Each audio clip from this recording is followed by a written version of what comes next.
আসসালামু আলাইকুম, welcome to fleet world. আমরা কিছুদিন আগে অনেকগুলো কিং কোয়েল আর সাদা কোয়েল পাখির ডিম বসাইছিলাম। ওইখান থেকে অনেকগুলো সাদা কোয়েল পাখি আর কিং কোয়েলের বাচ্চা ফুইটা বের হয়েছে। আমি নতুন একটা হ্যাচার রেডি করছি, যেটার ভিতর শুধু বাচ্চা হ্যাচ হওয়ার জন্য রাখছি। এই মেশিনটা নতুন করে বানাইছি কারণ আমরা যেহেতু অল্প পরিমাণে ডিম পাই, এই জন্য ডিমগুলো বেশি দিন রাখলে নষ্ট হয়ে যাওয়ার চান্স থাকে। এই জন্য একটা মেশিন সেটার হিসেবে ইউজ করবো আর একটা হ্যাচার হিসেবে। এইবার ডিমগুলো থেকে খুব ভালো রেজাল্ট পাইছি। আমার এখানে সাদা অল্প কিছু পাখি আছে, ওইখান থেকে অল্প অল্প ডিম পাই।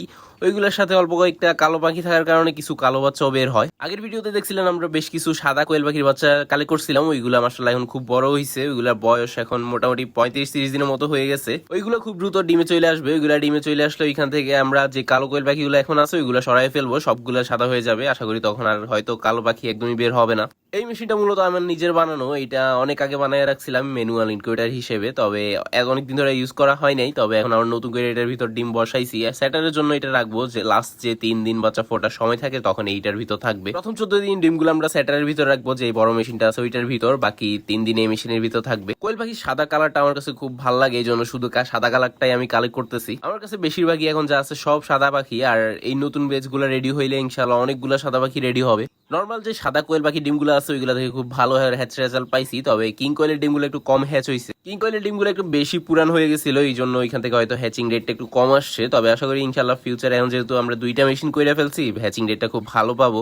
প্রথমে নর্মাল যে জাপানি কোয়েল পাখির বাচ্চাগুলো ফুটছে ওইগুলো সবগুলো আলাদা করে ফেলছি একটা ঝুড়ির ভিতর। ওইগুলা ব্রুডিং এ একসাথে ব্রুডিং করবো মূলত। প্রথমে ওইগুলা নিছি, যেহেতু কয়টা বাচ্চা ফুটছে ওইগুলো দেখা হয় না, এখানে গুইনা দেখলাম যে কয়টা বাচ্চা ফুটছে, এই জন্য আলাদা করে ফেলছি। পরে অবশ্য সবগুলো একসাথে রাখছি। এরপর কিং কোয়েল গুলা নিলাম, এখানে মোটামুটি 25-30টার মতো কিং কোয়েলের বাচ্চাও ফুটছে। এই বাচ্চাগুলো কালেক্ট করে নিয়ে যাওয়ার পরও কিছু বাচ্চা আবার ফুটছে কিছুক্ষণ পর। আর যেহেতু ডিমগুলা আমার আরো 3 দিন পর আবার হ্যাচিং হবে, এই জন্য আবার হয়তো বাচ্চা পাবো। বাচ্চা সবগুলো একসাথে ব্রুডিং করার চেষ্টা করবো। এখন দিনের বেলা প্রচুর পরিমাণে গরম পড়ে, এই জন্য আমি 3 দিনের বেশি ডিম রাখতেছি না। এমনিতে নর্মালি হয়তো ভাবছিলাম যে 7 দিন পর পর আমরা স্যাটার থেকে হ্যাচারে নিয়ে আসবো। তবে এখন যেহেতু প্রচুর পরিমাণ গরম পড়ে, এই জন্য আমি ডিমগুলো একটু তাড়াতাড়ি দিয়ে দেওয়ার চেষ্টা করি, যাতে ডিম নষ্ট না হয়। 3 দিন পর পর দিলে হয়তো ব্রুডিং একটু সমস্যা হইতে পারে। আস্তে আস্তে চেষ্টা করবো, যেহেতু গরমটা সামনে শীতকাল আসতেছে, গরমটা একটু কমে যাবে আস্তে আস্তে, তখন আমরা 7 দিন পর পর ডিম দেওয়ার ট্রাই করবো। এই কিং কোয়েলের বাচ্চাগুলো ইনশাল্লাহ ব্রুডিং শেষ হইলে আমি সেল করা শুরু করবো। আপনারা যদি কারো কিং কোয়েলের বাচ্চা লাগে আমার সাথে যোগাযোগ করেন।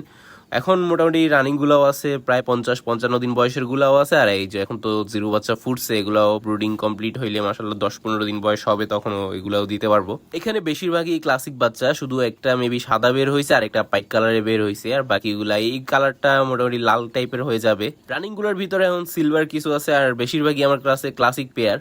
জাপানি কোয়েলগুলোর বাচ্চা আর কিং কোয়েলের বাচ্চা একসাথে ব্রুডিং করার জন্য স্পেসটা রেডি করছি। এটা এখন বাচ্চা হিসেবে অনেক বড় হয়ে গেছে, যেহেতু 3 দিন পর আবার হয়তো বাচ্চা ফুটতে পারে, তখন বাচ্চাগুলো দিলে হয়তো ওই জায়গাটার ভিতর স্পেস ঠিকঠাক মতোই হবে। এমনি তো আমাদের হ্যাচারের সাইজটা মাশাআল্লাহ অনেক বড়, এটার ভিতর অনেক ডিম একসাথে রাখতে পারবো। আর যে ফ্যানটা ছিল এটার ভিতর ওই আজকে যেহেতু প্রথমবার বসাইছি আমি খেয়াল করি নাই, ফ্যানটার ভিতর প্রায় 4-5টা বাচ্চা গিয়ে ওইখানে মারা গেছে, ফ্যানটার সাথে বাড়ি খাই। পরে অবশ্য আমি ফ্যানটার দুই পাশে 2টা নেট লাগাই দিয়েছি। আর পানির যে পটটা ছিল এটার ভিতর আগে আমি খেয়াল করছিলাম, ওই জন্য একটা ছোট্ট খাবার পাত্রের ঢাকনা দিয়ে দিয়েছিলাম, যাতে পানির ভিতর বাচ্চা পইরা মারা না যায়। ইনশাআল্লাহ বাচ্চাগুলোর আপডেট নেক্সট ভিডিওতে দেওয়ার ট্রাই করবো। আপনাদের যদি ভিডিওটা ভালো লাগে চ্যানেলটা সাবস্ক্রাইব করে দিন, ভিডিওটা লাইক করে দিন, ফেসবুক থেকে দেখলে পেজটা ফলো করে রাখেন। আল্লাহ হাফেজ।